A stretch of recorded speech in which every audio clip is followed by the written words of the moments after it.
Hi Copic friends, Michelle Houghton here with Copic in the Craft Room. I have a beautiful stamp from Rubbermoon. This is a company I actually designed team for many years ago, many moons ago, and they were amazing and donated prizes to the Copic colleges this year, and I am super thankful for that. But I wanted to give them a shout out on Copic in the Craft Room as well, because they do beautiful, gorgeous stamps and have a whole range of artists and styles. They work really well with mixed media and different stamping techniques. So I wanted to show you a unique way to use your Copic markers again today. Some unique, some not. So I'm going to give you guys a little bit of a side-by-side comparison, and this is kind of your standard Copic compatible paper. This is a hammer mill. But that smooth white cardstock, whatever your favorite would be. And I use several, so this isn't necessarily my favorite. It's one I use regularly. And then beside it is sitting a paper that we were told never to use our Copics on, and that is watercolor paper. Anything that Copic says never do this, there's a few that it will flat out ruin your marker, and so, or at least your nibs, and kind of threaten your marker. So I would absolutely say avoid those. But one of the things they tell us not to do is to color on some different surfaces like watercolor paper. The reason for that is the whole point of watercolor paper is it's able to absorb moisture. And so what it literally does is suck that moisture out of your marker. So it dries them up pretty quickly. So you do need to be aware of that when attempting this or going for a look of this. But I wanted to show you the difference kind of side by side using the same colors on the two images. So I've not pulled any colors yet, so I'm gonna be pulling those now. So it'll take a few extra minutes, but usually you guys don't mind that. So I'm gonna do a series of YRs on the sun and kind of work my way through. I don't know how much talking I will do, but we'll kind of see. So this is, oh, that's not what I wanted. YR. What have I got? A 2, 1, 2, 3. All right, let's start with a YR24, and I'll start on your standard. And I am working dark to light. Some of that I've gotten quicker at this, working dark to light. And so when I really do want to color something faster, a lot of times now that is what I'm doing. I still, when I teach, especially with beginners, I almost always teach light to dark. If that is how you prefer to color, I would encourage you just to stay with that. You might find something that works best for you, and but you might have noticed that I have done more and more dark to light recently, and I've just gotten in a habit of it. So then I'm stepping all the way down, or down to a YR23, starting in on that dark color, pulling it a little further, and then coming in with a YR21. Hitting that edge pretty good.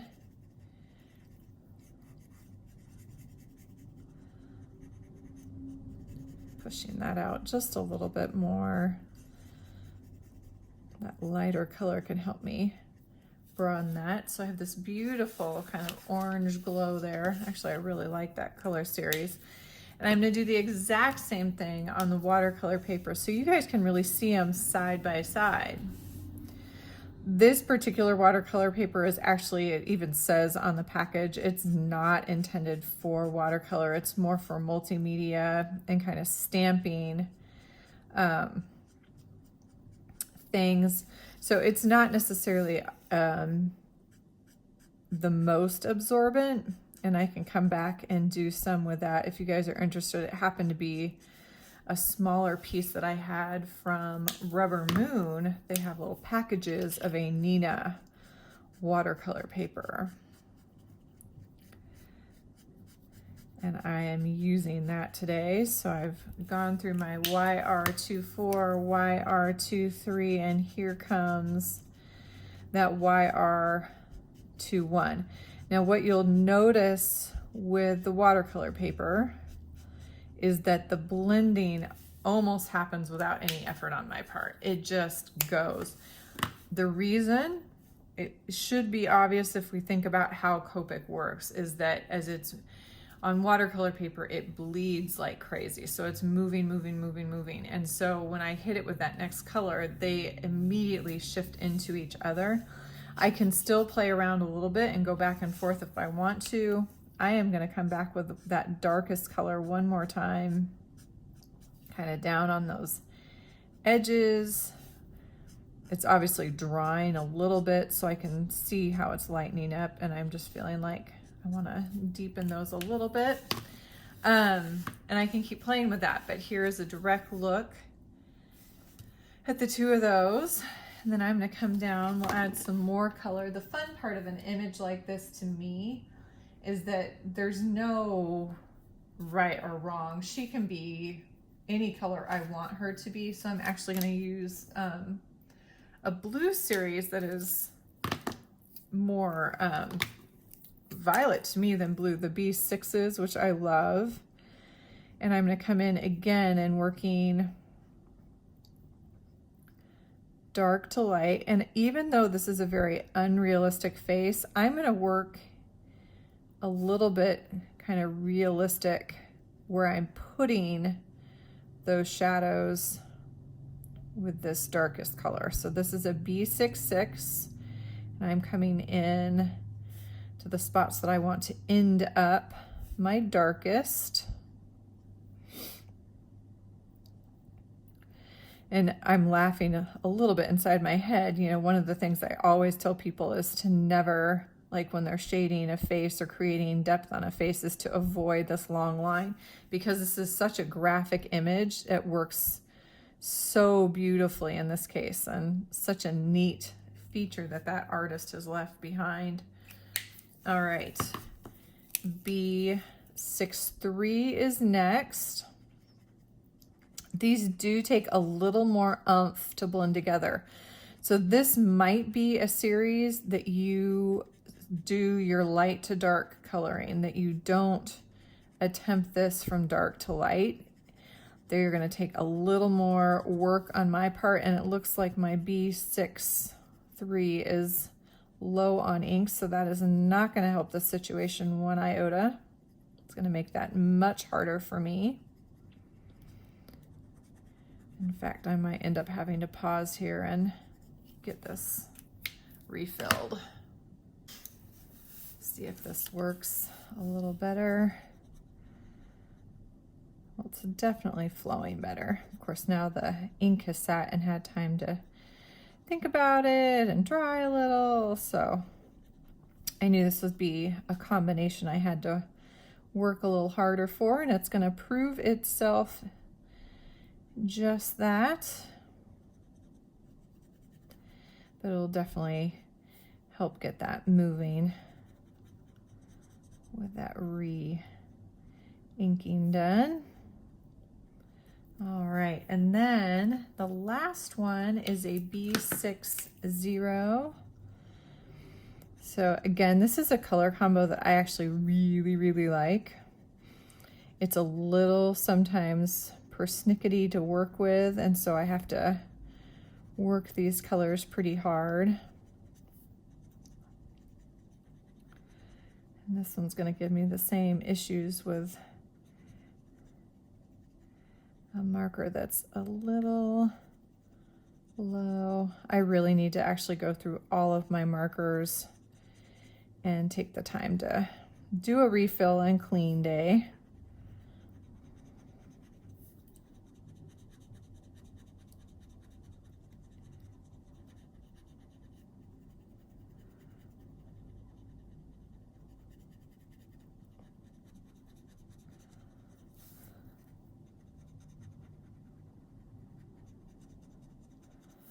There we go, finally getting some of that to shift for me.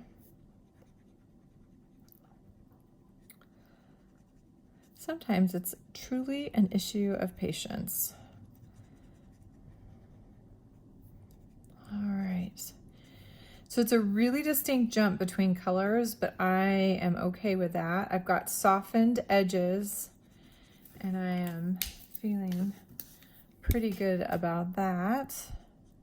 If I want to, I can bring some of that mid-tone back in and pull that a little bit further into the light area. And that's gonna shift those together even better, especially while it's so wet right now. There we go.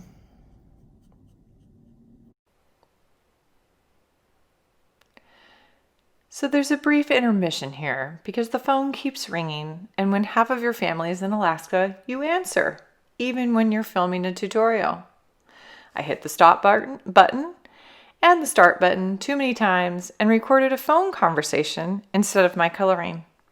But there's still quite a bit here, so we're gonna keep it rolling.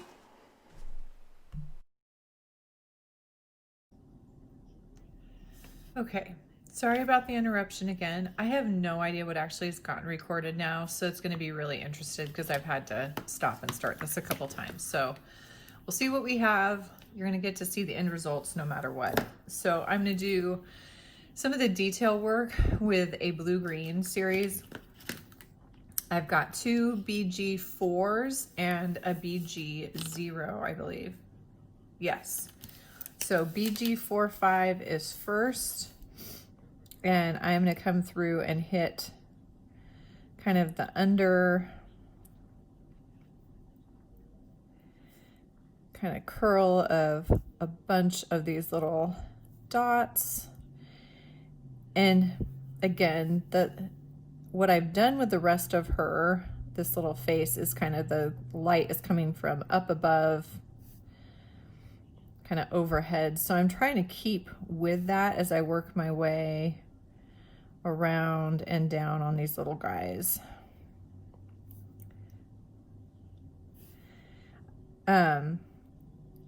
And I like the blue-green with the oranges and yellows. The contrast of that, they're complementary to each other, so I like that appearance.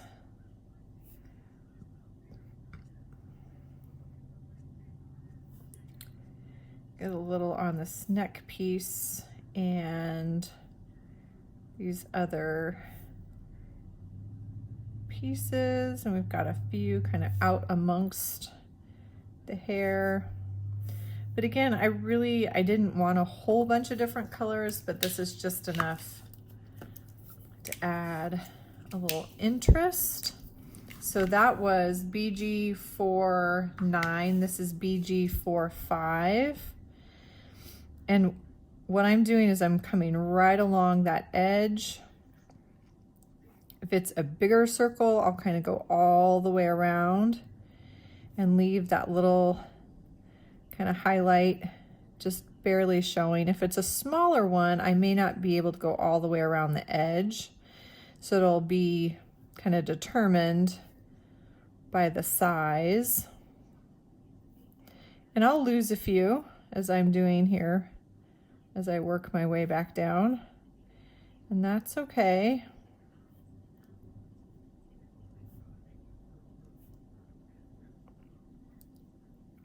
And on the super tiny ones, you may or may not need to use your mid-tone.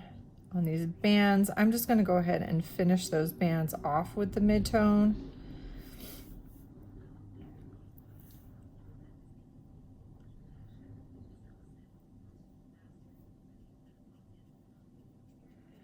Pull this out just a little bit further on the neck piece.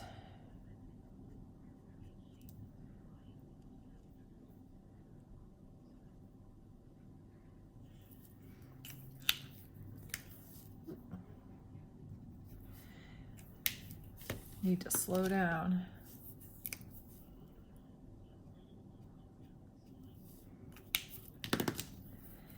And then My B0 is a BG01.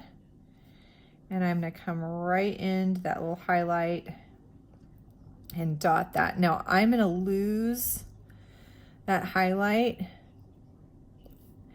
but I am gonna come back with my colorless blender and hit that, because I actually like the idea of it having more of a lighter spot on each one of these. So this is going to help kind of smash those colors together, get them to blend a little bit more.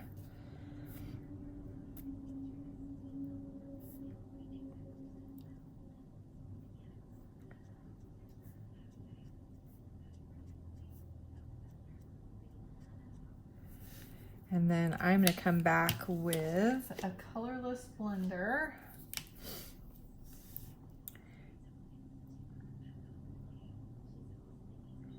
And I'm going to touch the tip of that down kind of to that highlight area on each of these. And I may need to do it more than once, but you can kind of, that's going to be definitely an artistic choice that you can kind of roll around with. You can kind of decide, do you like the look of a little bit brighter, more specific highlight, or are you okay with it being just a lighter area?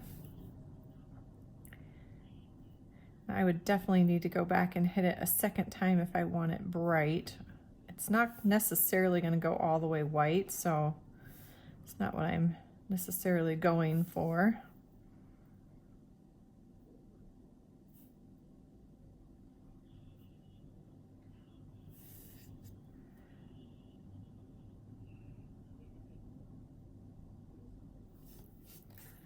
All right. Go over a few of these a second time. And you can see I'm holding it in place and holding it for a few seconds. It's not just a touch.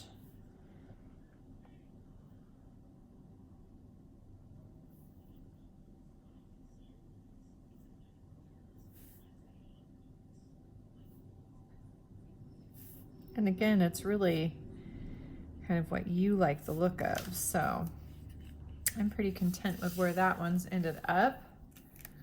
Let's head over to the second.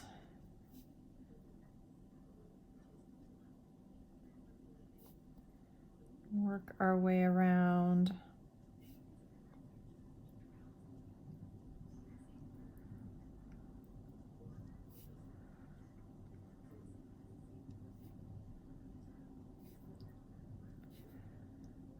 Top of her little frame here. It's almost like a headband, but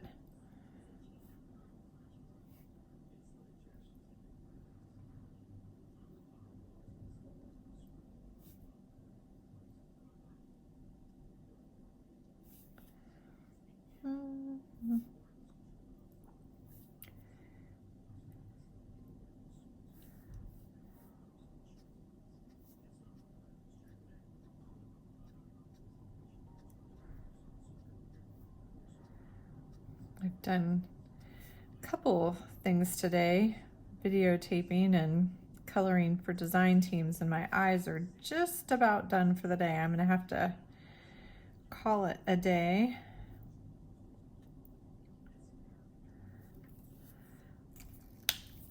All right, mid-tone.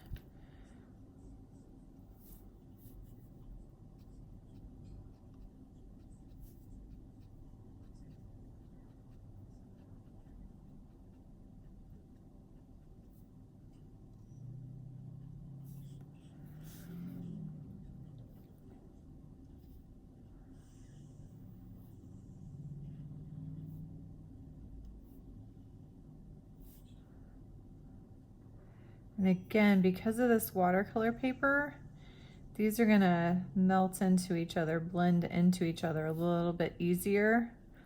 So I'm not gonna, I can keep my touch pretty light and hopefully not lose quite as many little highlight spots. Just need to force myself to slow down a little bit too.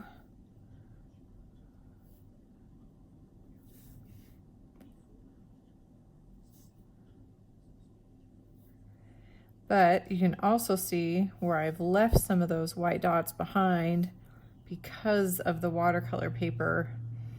It's continuing to move. And so I'm losing some of those as I go, and that's okay. The lightest BG01 is next.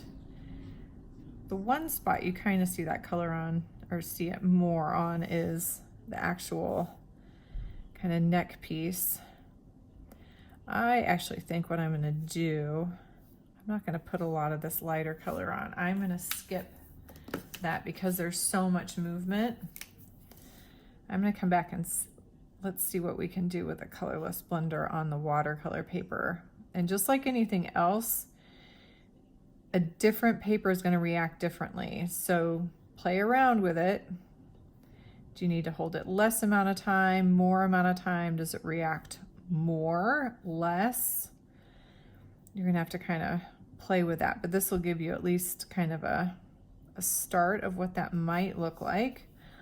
Mine is actually, this particular paper seems to be reacting more to my colorless blender. So I'm getting more movement out of the ink, which makes sense because of the watercolor paper, that ink is going to move more easily and fluidly.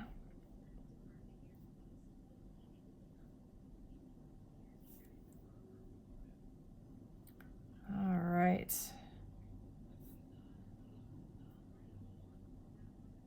Pretty darn good. Okay. So we've got two images of the same image, colored them same colors.